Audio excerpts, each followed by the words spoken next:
আমাদের অহংকারে নিয়ে থাকি যে আমি তো মৃত্যুর সময় গীতা নাম স্মরণ করিব,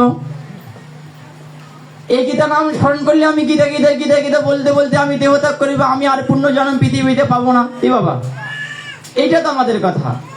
কিন্তু এই কথাটা বললেন ভগবান শ্রীকৃষ্ণ শ্রীমদ্ ভগবদ গীতার 8ম অধ্যায়ের 5 নম্বর শ্লোকে বললেন যে যারা মৃত্যুর সময় গীতা গীতা গীতা গীতা স্মরণ করতে করতে দেহত্যাগ করিবে, তারা এই পৃথিবীতে পুণ্যজন্ম আর হবে না। পরে ভগবান শ্রীকৃষ্ণ আবারও বললেন, হে অর্জুন, অভ্যাস যোগে যুক্ত নগমীনা পরমম পুরুষম দিব্যম পার্থন চিন্তয়ন। আগে তুমি অভ্যাস যোগ অবলম্বন করো,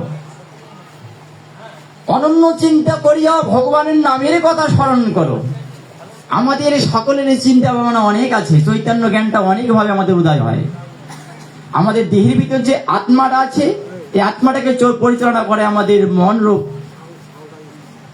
এই দেহটা আমাদের রথ। তা আমাদের দেহের ভিতরে চৈতন্য জ্ঞানটা অনেক রূপ ভাবে আমাদের প্রকাশ হয়। কোনো বাবা, আমরা এখানে এসেছি ওই গরুটাকে খেয়াল একটু দিয়ে আসি, ওই আমাদের ভুট্টা বাড়ি, ভুট্টা আসে কেমন ভাঙ্গিবার জন্য আসছি, কারো কাছে কিছু সময় শুনি আবার আমি বাড়িয়ে যাবো। তার মানে অনেকে ভক্তের অনেকে চৈতন্য জ্ঞান আমরা থাকি। কিন্তু ভগবান বলছেন আগে অভ্যাস যোগে যুক্ত হয়ে অন্যদিকে গমন না করিয়া একমাত্র পরম পুরুষের চিন্তা করলে তুমি এই মৃত্যুর সময় আমাকে পাবে, এতে কোনো সন্দেহই নাই। তাহলে এই অভ্যাসটা আমাদের কিভাবে আসে বাবা? আগে আমাদের কিছু কর্মে জানার দরকার। তাহলে গীতা পাঠ করলে, গীতা শ্রবণ করলে, গীতা শুনলেই আমাদের দেহ মন পবিত্র হবে। কিন্তু আমি যদি নিজেকে পবিত্র করতে না পারি, তাহলে আমার গীতা পাঠ করে কি লাভ, শ্রবণ করে কি লাভ, আর কীর্তন করে কি লাভ? তাহলে গীতার আগে আমি আমাকে কিভাবে পবিত্র করিব, আমি কিভাবে নিজেকে পবিত্র হব, এগুলা কথা আমাদের জানার দরকার। তাই পূর্বের মহাজন বলিয়া গিয়াছেন, ও মায়েরা আপনাদের মঙ্গলের জন্য বলিয়াছেন যে আমরা যখন ব্রহ্মমূর্তে উঠিয়া বিছানায় বসিয়া কর্ম করি, তখন আমরা ওই অবস্থায় পবিত্র থাকি আর অপবিত্র থাকি। আমাদের নারীগণের 5টা সতীর নাম আছে। এই 5টা সতীর নাম যদি আমরা বলি, তাহলে আমাদের সকল প্রকার পাপ বিনষ্ট হয়ে যায়। এই 5টা নারীর নাম কি মা বলুন তো সকলে? অহল্যা, দ্রৌপদী, তারা, কুন্তি, মন্দেশ্বরী তথা পঞ্চকন্যা শরণিতং মহাপাত নাশনম।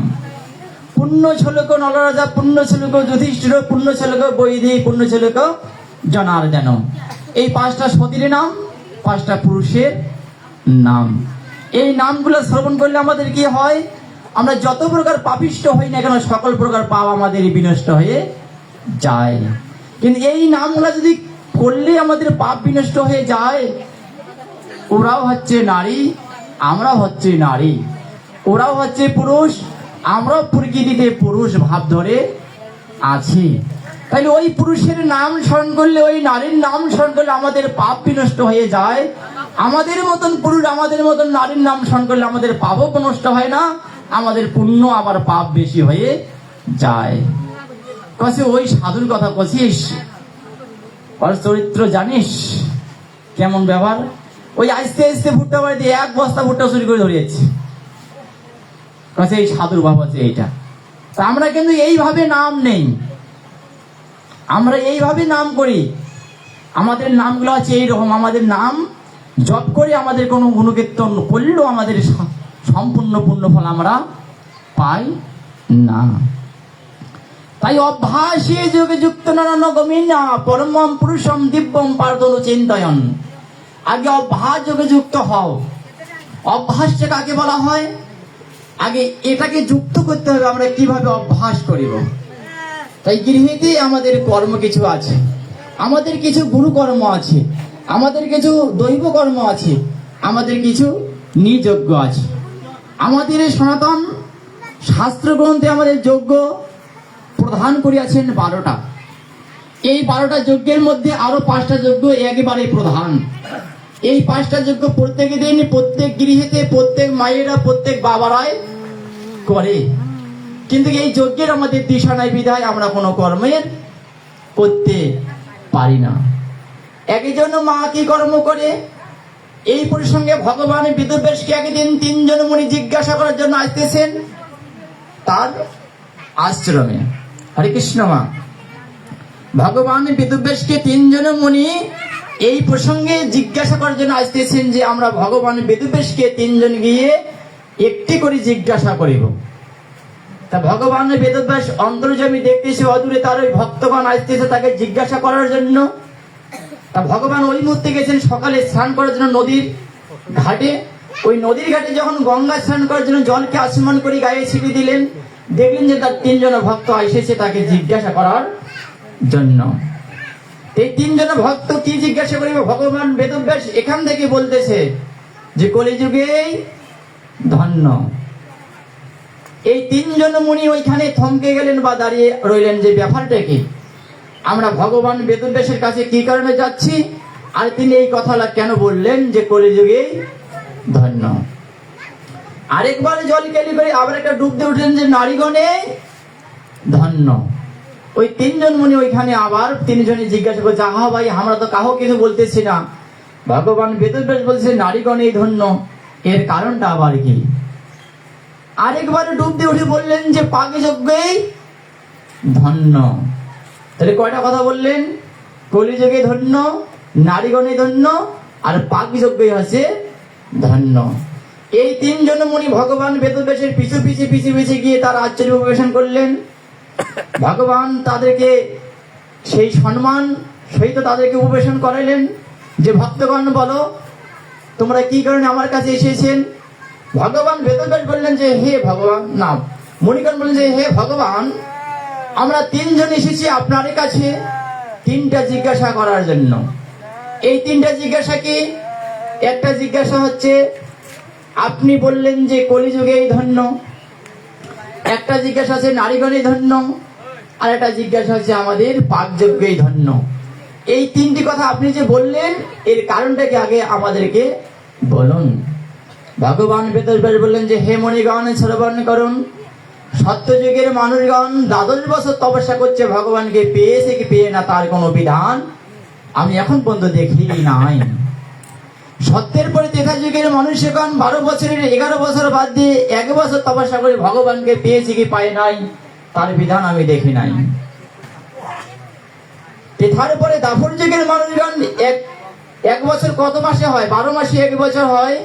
11 মাস বাদ দিয়ে 1 মাস তপস্যা করে ভগবানকে পেয়েছি কি পাই নাই আমি কিন্তু তার বিধান দেখি নাই।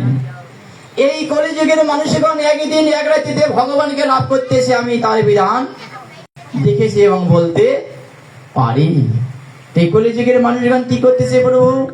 ভগবান বলতেছে হরেন নাম হরেন নাম হরেন নাম কেবলম কলৌ নাস্তিব গতির অন্যথা। এই কলিযুগের মানুষগণ একমাত্র হরে নাম সংকীর্তন করে ভগবানের গুণকীর্তন করে একদিন এক রাত্রিতে ভগবানকে লাভ করতেছে। তাহলে ভগবান বেদব্যাস বললেন পুরাণ বিষ্ণু পুরাণ 3য় অংশে 4th অধ্যায় কথাগুলো ভগবান বেদব্যাস তার ভক্তকে বুঝিয়ে বললেন। প্রভু ঠিক আছে, আমরা এই একটা জিজ্ঞাসার উত্তর পেয়ে গেলাম। পরে যে আপনি বললেন যে নারীগণে ধন্য, প্রভু এর কারণটা কি? নারীগণে যে ধন্য এর কারণটা কি? যে কলিযুগে নারীগণ শূদ্র তুল্য হবে, এই নারীগণ পতিকে সেবা করিবে, গোবিন্দকে সেবা করিবে, আর সেবাই হচ্ছে আমাদের বড় ধর্ম। তা যারা যারা আমরা নারী আছি তারা পতিকে সেবা করিব এবং আমাদের আদি গোবিন্দকে সেবা করিবে, এই আছে আমাদের বড় ধর্ম। তাহলে এই কারণে নারীগণেই আমাদের কলিযুগে ধন্য বলিয়া গণ্য হইয়া আছে। প্রভু তারপরেটা বললেন যে পাকযজ্ঞে ধন্য, এর কারণটা কি? ভগবান বেদব্যাস বললেন যে পাকযজ্ঞে এই কারণে ধন্য, একজন গৃহিণী মা প্রত্যেক দিন নিত্য কর্ম করে, নিত্য সন্ধ্যা বন্দনাদি করে, করার পরে গৃহেতে অন্ধনশালে গিয়ে ভগবানের নাম গুণ কীর্তন করে, আবার ভগবানের জন্য অন্ন নিবেদন করে, তার পতিকে খাওয়ায়, তার বাচ্চাদেরকে খাওয়ায়, আবার ওই অন্ন অতিথি আপ্যায়ন হয়। এই কারণে পাকযজ্ঞটাই ধন্য বলিয়া কলিযুগে গণ্য করা হইয়া আছে। তাহলে আমরা কোন কোন জায়গায় ধন্য হয়ে আছি মা? নারীগণ 2টা প্লাস, আর আমরা পৃথিবীতে যে পুরুষ ভাব ধরে থেকে আমাদের প্লাস হচ্ছে 1টা। তাহলে আপনারা বড় না আমরা বড়? নারীগণে বড়, এই কারণে বড়, একজন সতী নারী পতি সেবা করিবে রাজন, মন্ত্রহীন যজ্ঞ যেমন শূদ্রের কারণ। ওমা, আপনারা যে এখানে এসেছেন, পতিকে সেবা করেছেন, পতিকে ভক্তি দিয়েছেন। যে পতি আমি যাচ্ছি ওই ধর্মসভায় আলোচনা, যেখানে অনেক মহাজন আসবে, আমরা শ্রবণ করিব, তাহলে পতির মন্ত্রটাকে আমরা সকলেই জানি। পতি পরম গতি, পতিহি পরম দেবতা, আজ্ঞা দিই যথাশক্তি দাসীর শত শত প্রণামী অহম। হে পতি, তুমি আমার পরম দেবতা, তুমি আমার পরম গতি। আমি যত প্রকার অপরাধ করে থাকি না কেন পতি, তোমার শ্রীপাদ পদ্মে আমি অর্পণ করতেছি। আমি মৃত্যুর পরে যেন তোমার শ্রীপাদ পদ্মে আমার স্থান হয়, এইটুকু আমাকে আশীর্বাদ করো পতি। তুমি ছাড়া আমার কোনো আর গতি নাই। আমরা নারীগণ এইভাবে ভগবানকে পতি বলে ভজনা করিব, ভগবানের কাছে আমরা ধ্যান করিব, ভগবানের কাছে আমরা গুণকীর্তন করিব।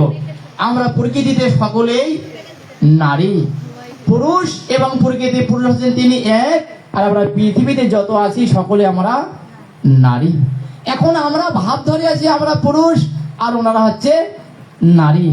ওনারা ওদের স্বামী ভক্তি দিবে, পতি পরম গতি, পতি পরম দেবতা, আজ্ঞা দেই যথাশক্তি দাসীর শত শত প্রণামী অহম বলে ভক্তি দিবে।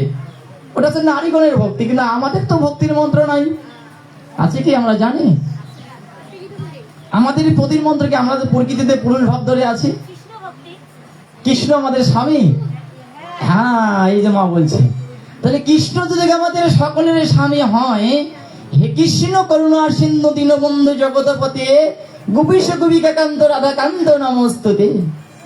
হে কৃষ্ণ, তুমি করুণার সিন্ধু, তুমি দিনের বন্ধু, তুমি আমারও বন্ধু। তাই হে কৃষ্ণ, আমি তোমার শ্রীপাদ পদ্মে আমার নয়ন জল দিয়ে ভক্তি অর্পণ করতেছি প্রভু। আমার যত প্রকার অপরাধ হয়ে থাকুক না কেন, তুমি আমাকে ক্ষমা করে দিয়ে তোমার শ্রীপাদ পদ্মে স্থান দিয়ে প্রভু। তাই আমরা কি বলতেছি, কৃষ্ণ তো যশোদার নন্দন শ্রীকৃষ্ণ, বসুদেবের নন্দন শ্রীকৃষ্ণ। এই কৃষ্ণকে কেন আমরা ভক্তি দেবো? কৃষ্ণ তো দধি চুরি করে খায়, নুনি চুরি করে খায়, এই কৃষ্ণ কাপড় চুরি করে, এই কৃষ্ণ তো চোর, এই কৃষ্ণকে ভক্তি দেয় আমরা? আছে না। ভগবান শ্রীকৃষ্ণ শ্রীমদ ভগবদ গীতায় বলতেছেন, অধ্যায় 5 মন্ত্র নম্বর 3, কি বলতেছে?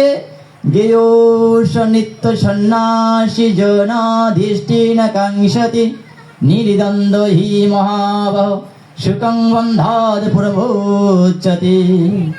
হে অর্জুন, তুমি আমার তত্ত্ব কথা জ্ঞান এবং গম্য করো, আমার গুজ্জতর কথা তুমি জ্ঞানবান হও। এই গুজ্জতর কথা জ্ঞানবান হতে হলে তুমি গৃহীতে সন্ন্যাস ধর্ম পালন করিবে। এই গৃহে সন্ন্যাসের চেয়ে আর অন্য কোনো সন্ন্যাস আমি মনে করি না। যারা যারা আমরা গৃহীতে থাকিয়া ভগবানের ত্রিসন্ধ্যায় গায়ত্রী জপ করি, ভগবানের গুণকীর্তন করি, আমরা তাকেই পতি বলে ভজনা করি, এবং সে আমাদের পরম গতি বলে সকলেরই হয়ে থাকে। তাই ভগবান হচ্ছে আমাদের অনাদের আদি গোবিন্দ, ঈশ্বর পরম কৃষ্ণ সচিদানন্দ বিগ্রহ, অনাদের আদি গোবিন্দ সর্বকারণের কারণম। ভগবান ব্রহ্মা বললেন চতুর্মুখী যে ঈশ্বর আমাদের পরম কৃষ্ণ, তিনি সচিদানন্দ বিগ্রহ, অনাদির আদি গোবিন্দ সর্বকারণের কারণম।